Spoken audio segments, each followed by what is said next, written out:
Hi friends, welcome to trading pro Telugu channel.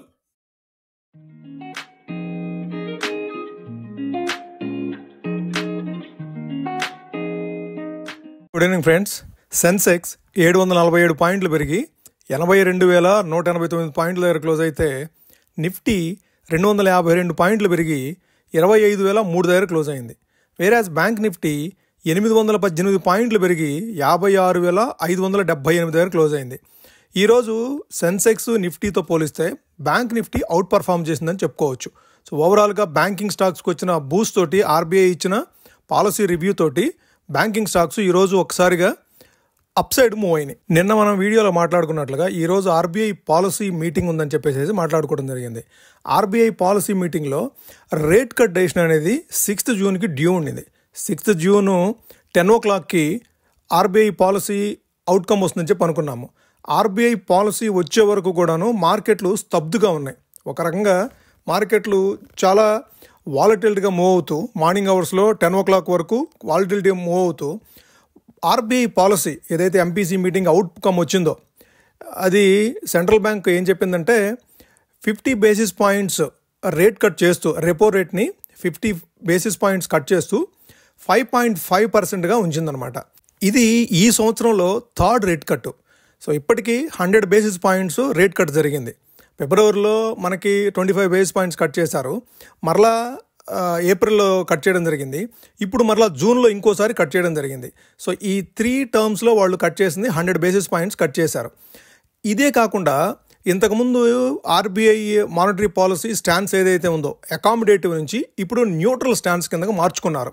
Neutral stance అంటే వేచి చూస్తాము, అంటే రాబోయే రోజుల్లో వచ్చిన డేటాని ఆధారంగా చేసుకొని ఆర్బీఐ పాలసీ అనేది ఉంటుంది, రేట్ కట్ అనేది అంత స్పీడ్గా ఉండదు అని చెప్పేసి అకామిడేటివ్ నుంచి న్యూట్రల్ స్టాన్స్ తీసుకున్నారు. ఇప్పుడు దీంతో 10 గంటల వరకు వాలటిలిటీగా మూవ్ అయిన మార్కెట్ ఈ 10 గంటల తర్వాత సో ఒకసారి అప్ సైడ్ తీసుకొని మరలా కొద్దిగా రివర్స్ అయ్యి 24,750 లెవెల్స్కి వచ్చిన తర్వాత ఇంకా అక్కడి నుంచి వెనక్కి తిరిగి చూసుకోలేదు. కంటిన్యూస్గా 24,900 అక్కడ క్రాస్ చేసి ఒకసారి పైకి వెళ్ళిన తర్వాత 25,000 టచ్ చేసింది. సో 25,000 టచ్ చేసి ఆ దగ్గరలోనే, అంటే 25,030, 24,960 ఆ రేంజ్లోనే కదలాడుతూ చివరికి 25,000 కంటే స్లైట్గా అబవ్ 3 పాయింట్లు అబవ్లో క్లోజ్ అయింది.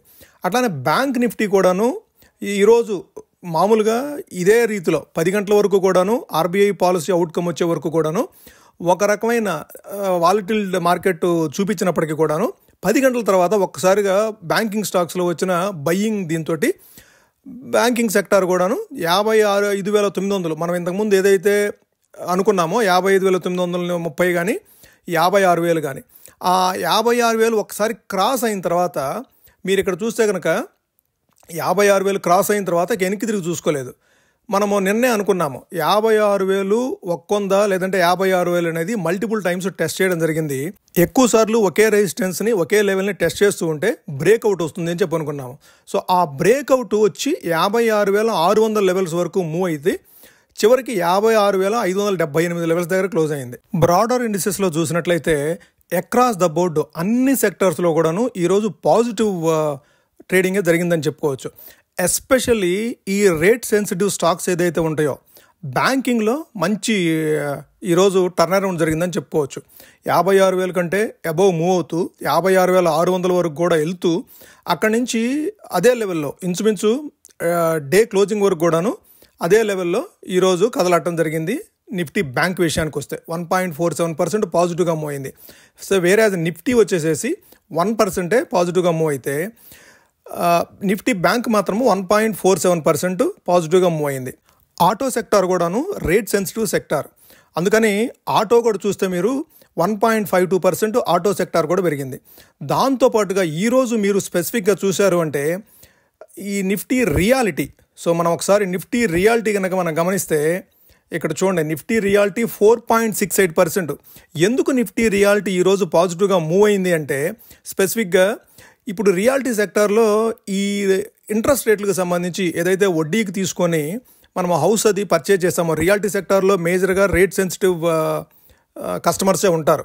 అంటే ఇంట్రెస్ట్ రేట్లు తగ్గితే ఏంటంటే ఎక్కువ మంది లోన్స్ తీసుకొని ప్రైవేట్ ప్రాపర్టీస్ అది పర్చేజ్ చేస్తారు కదా, సో దాన్ని మూలంగా ఇప్పుడు 50 బేసిస్ పాయింట్స్ కట్ అనేది నిఫ్టీ రియాలిటీకి చాలా పాజిటివ్గా మూవ్ అయింది.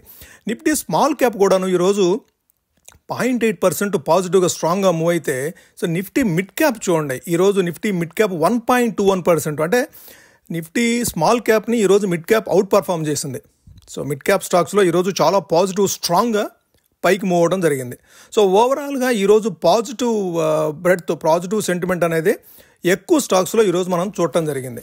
ఓకే, సో మనము నిఫ్టీ బ్యాంక్ నిఫ్టీ ఈరోజు ఏదైతే అప్ మూవ్ వచ్చిందో దాన్ని చార్ట్లో గమనిస్తూ రేపటికి అంటే మండేకి ఏ విధమైన లెవెల్స్ మనం అబ్జర్వ్ చేయొచ్చో ఒక్కసారి చార్ట్ చూస్తూ ఐడెంటిఫై చేసే ప్రయత్నం చేద్దాం. ఫ్రెండ్స్, ఇది నిఫ్టీ చార్టు. మనం ఏదైతే మాట్లాడుకున్నామో గోల్డెన్ క్రాస్ ఓవర్ వచ్చిన తర్వాత మార్కెట్లో అప్ సైడ్ అంటే పాజిటివ్ ట్రెండ్ని చూపించే అవకాశం ఉందని చెప్పేసి అనుకున్నాము. ఇది గోల్డెన్ క్రాస్ ఓవర్ మనకి ఎప్పుడు వచ్చిందంటే 4th June. Okay, 4th June golden cross over అయిన తర్వాత 5th జూన్ కానివ్వండి, 6th జూన్ అయితే ఈరోజు పాజిటివ్ సెంటిమెంట్ తోటి చాలా స్ట్రాంగ్గా బలంగా అప్ సైడ్ మూవ్ అయింది. ఓకే, సో ఈరోజు వచ్చిన క్యాండిల్ చాలా స్ట్రాంగ్ పాజిటివ్ క్యాండిల్. ఓకే, ఇది కంటిన్యూ కనుక అయితే మనకి రెసిస్టెన్స్ వచ్చేసేసి మనం చూడాల్సింది ఫస్ట్ ఇమీడియట్ రెసిస్టెన్స్ వచ్చేసేసి 25,115 దగ్గర ఫస్ట్ రెసిస్టెన్స్ ఉంటుంది. ఓకే, 25,115. అదే మనకి సపోర్ట్ విషయానికి వస్తే మనం లైన్ డ్రా చేసుకున్నాం, గుర్తుందా మీకు, 24,810. అది ఇప్పుడు మనకి సపోర్ట్ అవుతుంది.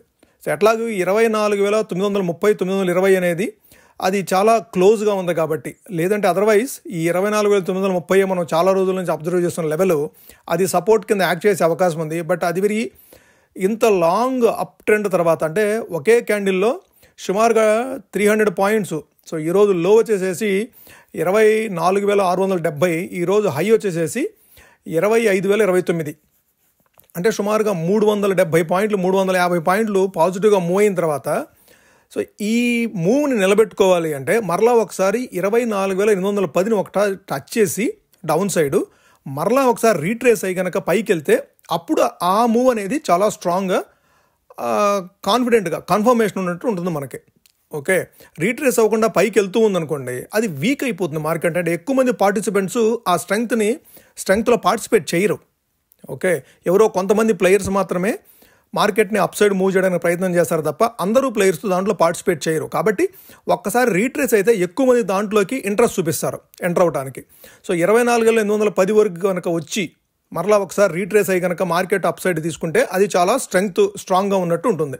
ఓకే, సో మనకి సపోర్ట్ మనం అబ్జర్వ్ చేయాల్సింది 24,800, 810 లెవెల్స్. రెసిస్టెన్స్ వచ్చేసేసి 25,115 లెవెల్. ఓకే, అట్లానే బ్యాంక్ నిఫ్టీని అబ్జర్వ్ చేద్దాం ఒకసారి. బ్యాంక్ నిఫ్టీ విషయానికి వస్తే ఈరోజు బ్యాంక్ నిఫ్టీలో చాలా స్ట్రాంగ్ బిగ్ క్యాండిల్ వచ్చింది. ఓకే, సో ఈరోజు వచ్చిన క్యాండిల్ అయితే సుమారుగా మీకు లో 55,530 ఉంటే హై వచ్చేసేసి 56,695, అంటే 1,160 పాయింట్లు. సో లోకి హైకి డిఫరెన్స్ ఈరోజు ఎంతంటే 1,160 పాయింట్లు డిఫరెన్స్ ఉండింది. సో ఇంత లాంగ్ క్యాండిల్ వచ్చిన తర్వాత రీట్రేస్ అవ్వడం అనేది సహజం. మనం మండే కానీ ట్యూస్డే కానీ మనం అబ్జర్వ్ చేయాల్సిన లెవెల్స్ ఏంటంటే 56,130 దగ్గర మనం సపోర్ట్ కింద అబ్జర్వ్ చేయాలి. ఎందుకంటే ఇది రీసెంట్ హై అది. సో రీసెంట్గా మనకు హై ఫామ్ చేసింది 56,115 కదా, యాక్చువల్గా చెప్పాలంటే 161. సో మనం ఆ లెవెల్ని అబ్జర్వ్ చేయాలి. 150, 160 లెవెల్ని మనం అబ్జర్వ్ చేయాలి. రెసిస్టెన్స్ విషయానికి వస్తే 56,800. సో రీసెంట్గా మనం మాట్లాడుకున్నాము 55,900 ఆ లెవెల్ దాటి కనుక పైన క్లోజ్ అవ్వగలిగితే 56,000 రెసిస్టెన్స్ ఉంది కదా మనకి, ఆ రెసిస్టెన్స్ని క్రాస్ చేసి పైకి వెళ్ళగలిగితే 56,800 వరకు మూవ్ అవకాశం ఉందనుకున్నాము. ఈరోజు కాకపోతే 56,695 వరకు అప్ సైడ్ తీసుకొని డౌన్ సైడ్ అంటే 56,578 దగ్గర క్లోజ్ అయింది. సో మనం నెక్స్ట్ ఇమీడియట్గా అబ్జర్వ్ చేసిన level 56,800. Okay, resistance 56,800, support 56,130. Okay, ఇది Nifty bank Nifty support and resistance Monday 9th జూన్కి సంబంధించి. ఓకే, ఇది ఫ్రెండ్స్ ఈరోజు వీడియో. మీకు నచ్చినట్టయితే లైక్ చేయండి. అట్లానే ఇది మీ ఫ్రెండ్స్కి కానీ మీ రిలేటివ్స్కి కానీ మీ కొలీగ్స్కి కానీ యూస్ఫుల్ అవుతుంది అనుకుంటే షేర్ చేయండి. అట్లానే ఛానల్ని సబ్స్క్రైబ్ చేయండి ఫ్రెండ్స్. Thank you.